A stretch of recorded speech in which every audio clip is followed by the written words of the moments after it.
वालेकुम नाजरीन। Gender talk की एक स्पेशल एपिसोड के साथ मैं नौशीन खुरम और मेरे साथ मौजूद हैं मंगला शर्मा साहिबा, जो कि वुमेन राइट एक्टिविस्ट हैं, 2 दफा मेंबर असेंबली रह चुकी हैं सिंध की और बहुत एक्टिव हैं वुमेन पॉलिटिकल पार्टिसिपेशन को लेके, माइनॉरिटीज की पार्टिसिपेशन को लेके। हमारी आज की एपिसोड फोकस्ड होगी इस चीज के ऊपर कि पाकिस्तान में खवातीन को, और स्पेशली वो खवातीन जिनका ताल्लुक माइनॉरिटी से है, उनको पॉलिटिकल पार्टिसिपेशन की किस किस्म के चैलेंजेस का सामना है। अगर वो पॉलिटिक्स में आना चाहती हैं तो किस किस्म के बैरियर्स हैं, cultural, social and economic barrier किस तरह के हैं, और अगर वो पॉलिटिक्स में आ जाती हैं तो पॉलिटिक्स में आके उनको किस किस्म के चैलेंजेस का सामना करना पड़ता है। तो इन तमाम पहलुओं के ऊपर हम आज गुफ्तगू करेंगे मंगला शर्मा साहिबा से। तो वेलकम मंगला जी। जी नमस्कार। नमस्ते। कैसी हैं आप? बिल्कुल ठीक ठाक। बहुत शुक्रिया कि आपने वक्त निकाला हमारी आज की गुफ्तगू के लिए। और आप जैसे लोग वैसे ही, क्योंकि लोगों के लिए मशअले राह होते हैं, आप रोल मॉडल्स होते हैं, तो आप लोगों की गुफ्तगू सुन के बहुत सारे मेरे जैसे लोगों को एक मोटिवेशन मिलती है, जिनका पैशन तो हो सकता है पॉलिटिक्स, लेकिन हौसला नहीं पड़ता है पॉलिटिक्स में आने का। तो आप लोग हमारे लिए एक जो है ना वो बड़े एक रोल मॉडल के तौर पे होते हैं। तो हम आज की अपनी गुफ्तगू का आगाज इसी बात से करेंगे कि आपने क्या सोच के पॉलिटिक्स को ज्वाइन किया? सोच के मैंने खाली बगैर सोचे समझे किया, मुझे पता ही। अगर अगर मैं अपने सवाल को मॉडिफाई करूं तो मैं आपसे ये जानना चाहूंगी कि आपने पॉलिटिक्स को कब ज्वाइन किया और पॉलिटिक्स में आने के पीछे क्या अहम मोटिवेशंस थी? जी बिल्कुल। सिर्फ एक चीज जो है कि पॉलिटिक्स में आने से पहले भी मुझे जो मेरे जो शौक थे वो कभी भी इस तरह का नहीं रहा, या टीवी देखना या ड्रामे देखना या फिल्में देखना। उससे पहले भी जब मैं स्टूडेंट थी, पढ़ती थी, तो मैं ज्यादातर करंट अफेयर देखना, जनरल नॉलेज और अखबारात पढ़ना। लेकिन मैंने जिंदगी में कभी सोचा नहीं था कि मैं पॉलिटिक्स आऊंगी। मुझे बहुत ज्यादा इसके बारे में पता भी नहीं था, जब जनरल नॉलेज की हद तक या करंट अफेयर की हद तक। जब 2000 में जनरल परवेज मुशर्रफ साहब ने जब ये लोकल गवर्नमेंट का सिस्टम इंट्रोड्यूस करवाया, तो एक दिन मेरे हस्बैंड आगे मुझे आके कहने लगे कि अरे वो आ रहा है, तुम इलेक्शन में खड़ी हो जाओ। मैंने कहा मैं और इलेक्शन, ये कैसे हो सकता है? तो कहा नहीं नहीं तुम कर जाओ। वो उन्होंने पता नहीं किस तरह मुझे ले गए, मुझे ले जाके उन्होंने फॉर्म भरवा दिया। और तब तक नौशीन, यकीन जानिए, मुझे इसके बारे में कुछ नहीं पता था कि क्या होता है। इवन दो कि मैंने उस वक्त तक कभी वोट भी कास्ट नहीं किया था, और ओह, उसके बाद कभी वोट कास्ट नहीं किया। मुझे ये भी नहीं पता था कि वोट भी कैसे कास्ट होता है। तो मुझे कुछ चीजों का नहीं पता था। मैं एक बिल्कुल मतलब जॉब वगैरह पहले करती थी, लेकिन मेरा इतना इस तरह का कोई ना पॉलिटिक्स ताल्लुक। में काउंसिल पे इलेक्शन कंटेस्ट करवाया, जॉइंट इलेक्टोरल था। और जब मैं गई, फिर कुछ शायद खुदादा कुछ सलाहियत थी, खुदा ने इतनी हिम्मत दी कि जब मैं गई, लोगों से बात की, तो लोग कन्विंस भी हुए मेरी बात से। और जब इलेक्शन का वो रिजल्ट आया, तो मैंने वो पहला यूनियन काउंसिल का इलेक्शन जो कंटेस्ट किया था वो विन किया। जब मैंने वो इलेक्शन विन किया, पहला वोट अपनी जिंदगी में मैंने खुद को ही डाला था। क्या तो बात है, क्या बात है। टेस्ट किया, मैं जीत गई। तो फिर मेरे हस्बैंड ने कहा नहीं, आप जो हैं वो आप कर लो, आप कर सकती हो, आप आगे के लिए इलेक्शन के लिए भी करें, जो ये टाउन के और सिटी के होने वाले थे। फिर वो जमात इस्लामी के साथ अलायंस बना माइनॉरिटीज का, और उसमें गए। और हादसाती तौर पर ही कहना चाहिए कि मैं उसमें सिटी काउंसिल में मुंतखब हो गई, लोकल गवर्नमेंट में, सन 2000 में। और उसमें 100% मोटिवेशन और मेहनत मेरे हस्बैंड की थी। उन्होंने मुझे मोटिवेट भी किया कि मैं जब मीटिंग में जा रही होती तो मैं डर रही होती थी। मैं कह रही इतने सारे लोग हैं, वापस चलो वापस चलो। तो वो कहते हैं नहीं चलो, तुम बैठो। तो उसके बाद मैं फिर 2000 में कराची सिटी काउंसिलर मुंतखब हुई। जमात इस्लामी के पैनल से हुई थी, क्योंकि माइनॉरिटी अलायंस हुआ था, अलायंस के थ्रू मुझे वो सीट दी गई। तो जब मैं काउंसिल में आई और जब मैंने वहां पर इश्यूज देखे, तो मुझे तब एहसास हुआ कि हमारे यहाँ कितने सारे वुमेन को इश्यूज हैं। और जब वुमेन के साथ जब मैं माइनॉरिटीज के इलाकों में गई, उनसे जब मिली, तब मुझे पता चला कि हमारे बहुत ज्यादा माइनॉरिटीज की जो खवातीन है उनके इशू हैं। उस वक्त तक खवातीन में, ये हिंदू कम्युनिटी में, स्पेशली क्रिश्चियंस में भी बहुत बहुत कम लेडीज ऐसी थी जो बाहर आती थी। मेरा ख्याल है मेरे मैं वाहिद ऐसी थी, या एक आध और लेडीज थी जो बाहर आई, और बाहर आकर उसके बाद वो बात करती थी। तो वो उसके बाद फिर ये सिलसिला चल निकला, और फिर मैं आगे से आगे बढ़ती चली गई। तो मेरी मोटिवेशन और मेरी मेहनत और मेरे पीछे जो था, वो मेरे हस्बैंड ने मुझे मोटिवेट किया। लेकिन जब मैं एक दफा आ गई, तो फिर मैंने पीछे मुड़ के नहीं देखा। ज़बरदस्त, ज़बरदस्त। तो इसकी बात तो वही वाली बात है कि जो कहते हैं कि हर कामयाब मर्द के पीछे एक औरत का हाथ होता है, तो आपके पीछे जो है ना वो आपके मियाँ का हाथ रहा है कामयाब होने के लिए, जो कि बहुत अच्छा है। डेफ़िनेटली ख़वातीन को ये सपोर्ट चाहिए होती है, फैमिली सपोर्ट जब तक नहीं करती है, तब तक आप वो अचीव नहीं कर सकते हैं, चाहे वो पॉलिटिक्स हो, चाहे आपका एजुकेशन हो, चाहे कोई भी सेक्टर आप जब भी उठा के देखते हैं, तो जब तक आपको अपनी फैमिली की सपोर्ट नहीं होती है, तो ख़वातीन के लिए एक बहुत बड़ा चैलेंजिंग फ़ेज़ होता है। अच्छा, एक तो ज़ाहिर है आपको फैमिली की सपोर्ट थी, आपने खुद बात की। लेकिन जब हम सोसाइटी में आती हैं और ख़वातीन स्पेशली जब पॉलिटिक्स की बात करें तो पॉलिटिक्स को जॉइन करते हुए 100 दफ़ा सोचती हैं क्योंकि नॉर्मली एक तासुर यही पाया जाता है कि पॉलिटिक्स तो जो है वो मर्दों का खेल है और ये मर्द ही पॉलिटिक्स कर सकते हैं, ख़वातीन जो है ये उनके बस की बात नहीं है। तो जब आप बाहर निकली, जब आपने पॉलिटिक्स को प्रैक्टिकली एक्टिव पॉलिटिक्स में पार्टिसिपेट करना शुरू किया, तो किस किस्म के चैलेंजेस आपको सोसाइटी की तरफ से देखने में मिले या क्या बैरियर्स थे सोसाइटी की तरफ से? हाँ जी। असल में जो सबसे पहला बैरियर जो मुझको फेस करना पड़ा वो मेरे अपने घर से था, मेरे हस्बैंड के अलावा। मेरे फादर इन लॉ थे, हम लोग क्योंकि पंडित घराने से ताल्लुक़ रखते हैं, तो मेरे फादर इन लॉ ही नाराज़ थे कि हमारे यहाँ लेडीज़ बाहर नहीं आती हैं, लेडीज़ एक अलग उनका एक रुतबा होता है। और मेरे हस्बैंड से लड़ा करते थे कि तुमने क्या उसको लगा दिया है, बाहर निकाल दिया है, इतने लोगों में मिलेगी, इतने लोगों में बात करेगी। लेकिन मेरे हस्बैंड कह रहे हैं, नहीं आप छोड़ दो उसको, जाने दो, काम करने दो। तो पहला मुझे घर से ये रहा, मेरी मदर इन लॉ थी, उनको भी कोई बहुत पसंद नहीं था कि मैं ये जाऊँ। तो मुझे फिर उसपे कॉम्प्रोमाइज़ेज़ बहुत ज़्यादा ये करने पड़े, क्योंकि मैं घर से थी तो मुझे पहले अपने पूरे घर को उनको किसी भी तरह कोई शिकायत ना हो तो ज़्यादा एक्स्ट्रा काम करना पड़ा, अपने घर को पूरा सेट करना, बच्चों को देखना। जब ये सारी चीज़ें करके मैं बाहर जाती थी तो मेरी कोशिश उन्हें कम से कम मौका मिले। फिर जब मैं उसके बाद बाहर गई, अपनी सोसाइटी, अपनी कम्युनिटी में, तो हमारी कम्युनिटी में तो ख़ास तौर पर आज से अगर 25 साल पहले चले जाएँ, तो हिंदू कम्युनिटी में आपको बहुत ज़्यादा एक्टिव पॉलिटिक्स में लोग नज़र ही नहीं आते थे। औरतें क्या, मर्द भी बहुत कम होते थे, 2-3 ऐसे लोग होते थे जो पॉलिटिक्स में हुआ करते थे। तो जब मैं वहाँ जाती और जब मैं बात करती मर्दों के सामने कोई भी ऐसे इश्यू पर, कोई डेवलपमेंट की बात है, किसी प्रोजेक्ट की बात है, तो वो लोगों का जो पीछे, मेरे पीठ के पीछे जो मुझे इस कमेंट सुनने को मिलता था, तो वो एक सिंधी ज़बान में वो कहते कि वाइड़ी थी है। यानी वो कहते हैं ये मतलब बावली हो गई है कि अभी थोड़ा नया-नया मिला है, तो ये ज़्यादा उछल रही है, ज़्यादा कर रही है। और ये मैं सुनती थी कि मुझे कहते थे, मैं बहरहाल सुन रही थी, मैं अपना काम करती चली गई। जब फिर वहाँ गए, फिर जब हम लोग काउंसिल में पहुँचे, तो भी जो मर्दों का एक माइंडसेट था, क्योंकि उस ज़माने में इतनी बड़ी तादाद में जब खवातीन आ गई थी, तो वो जो जेंट्स थे, उनको भी ये एक्सेप्ट नहीं हो रहा था कि ये सारी खवातीन आई हैं, अब ये हमारे बराबर बात भी करती हैं, डिमांड भी करती हैं, तो वो हमेशा कहती हैं, "आप खवातीन सीट पर, आप चुप कर जाएँ, आपको कुछ नहीं मिलेगा।" फंड की बात आती थी, "आप बैठ जाएँ, आप बैठ जाएँ।" लेकिन फिर उस पर हमारी स्ट्रगल चलती रही, चलती रही। हम लोगों ने अपना जो एसएलजीओ था, हमने उसको पढ़ा और बाकायदा हम उसके तहत जब काउंसिल में बात करते थे, बजट की बात करते थे, तो एक बहुत लंबे टाइम के बाद लोगों ने ये एक्सेप्ट करना शुरू किया कि हाँ, ये भी कुछ बोलती हैं, इनको भी कुछ पता है। उसके बाद से ये चीज़ें जब चली, आगे गई, तो फिर लोगों ने थोड़ा बहुत हमें सुनना शुरू किया। फिर माइनॉरिटी की जो लेडीज़ थी, पहले तो यही था, फिर वो जो माइनॉरिटीज़ को कहीं-कहीं तो मुझे ऐसा भी हुआ कि वो ये कहते थे, "ये है तो अब पानी के गिलास भी आप अलग से कर दें, क्योंकि वो आपने साथ नहीं पीना है, क्योंकि ये हिंदू हैं।" तो ये सारी चीज़ें भी हमने फेस की, लेकिन हम मैंने कहा ठीक है, आप अगर ये समझते हैं तो बेशक कर लें, मुझे ऐतराज़ नहीं है, लेकिन मुझे भी ऐतराज़ है कि मैं भी किसी के गिलास में नहीं पीऊँगी। तो ऐसे ये चीज़ें आई सामने, रवैये भी सामने आए, लेकिन ये हुआ कि आहिस्ता-आहिस्ता जो चीज़ें हैं, ठीक होना शुरू हुई। और फिर आज मैं आपको बताऊँ कि मेरी कम्युनिटी, वही लोग जो ये कहते थे कि जी ये तो पागल हुई है, ये थोड़ा-सा इसको एक काउंसलर बन गई है तो पता नहीं खुद को क्या समझ रही है। आज वो सारे लोग भी, मैं जहाँ जाऊँ मेरे रिस्पेक्ट में खड़े भी होते हैं और अपनी हर डिस्कशन, हर इश्यू के लिए वो मेरे ही पास आते हैं।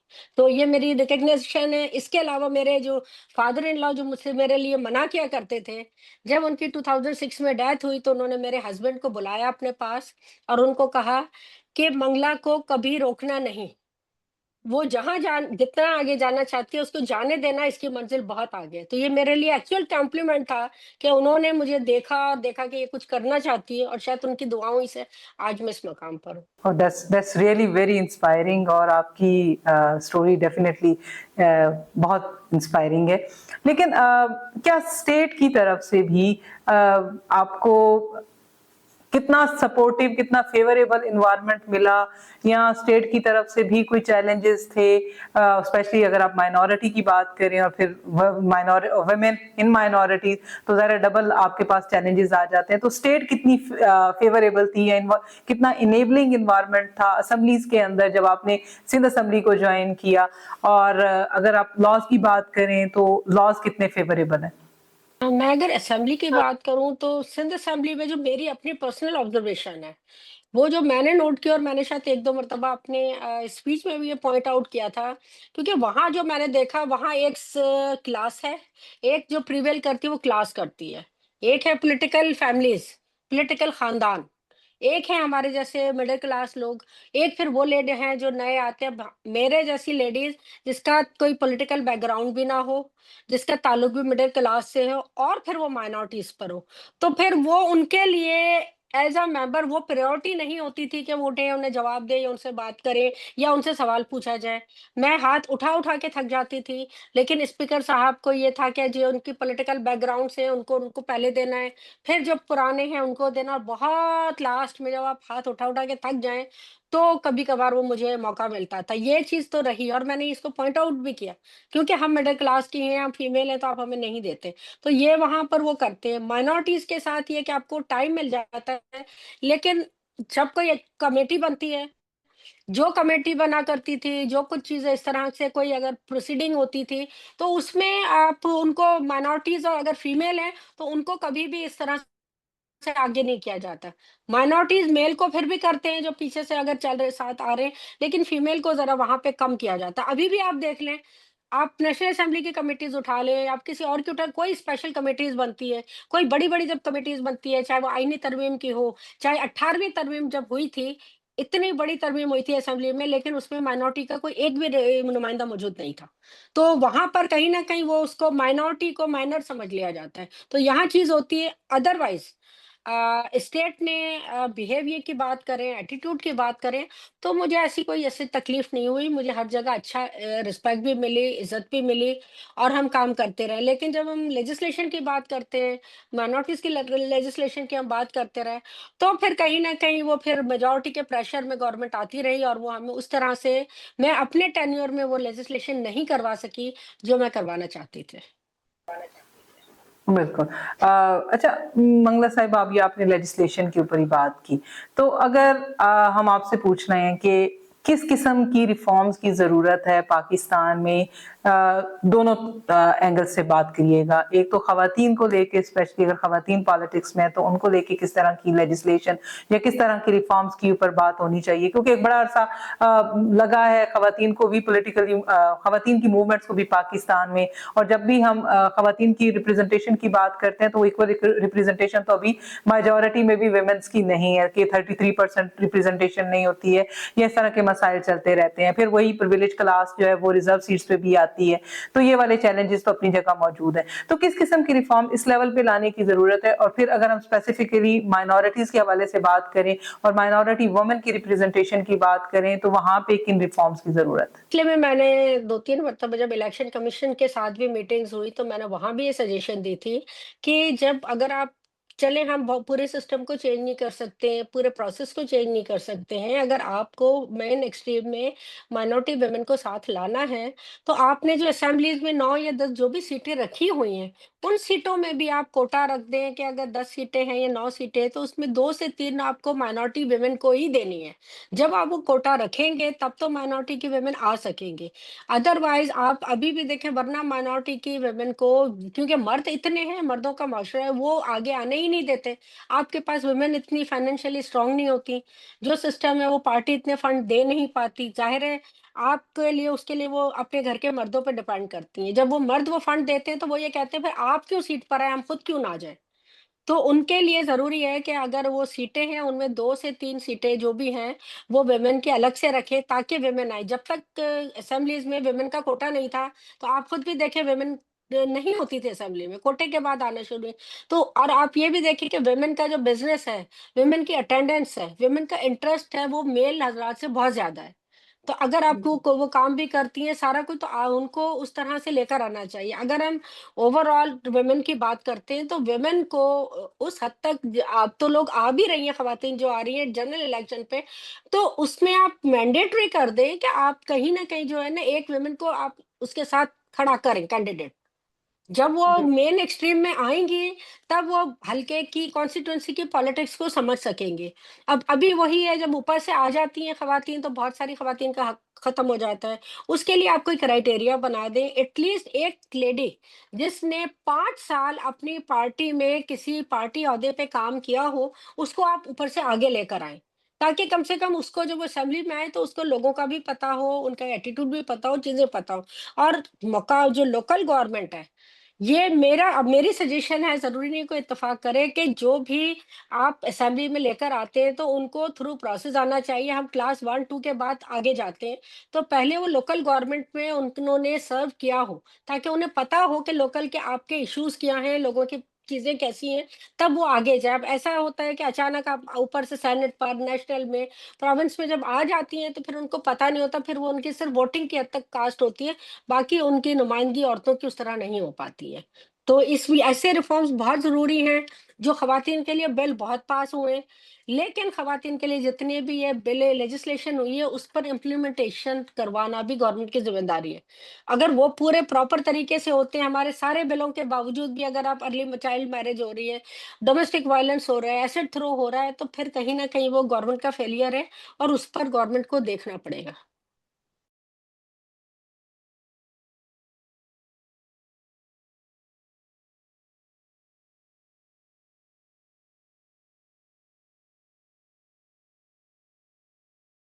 वजह जी मैं एक बात करूँ इसकी में जो मेरी ऑब्जर्वेशन है वो ये है कि लॉ मोस्टली इस पे हमारे जो एनजीओ साइड है वो बहुत काम कर रही होती हैं।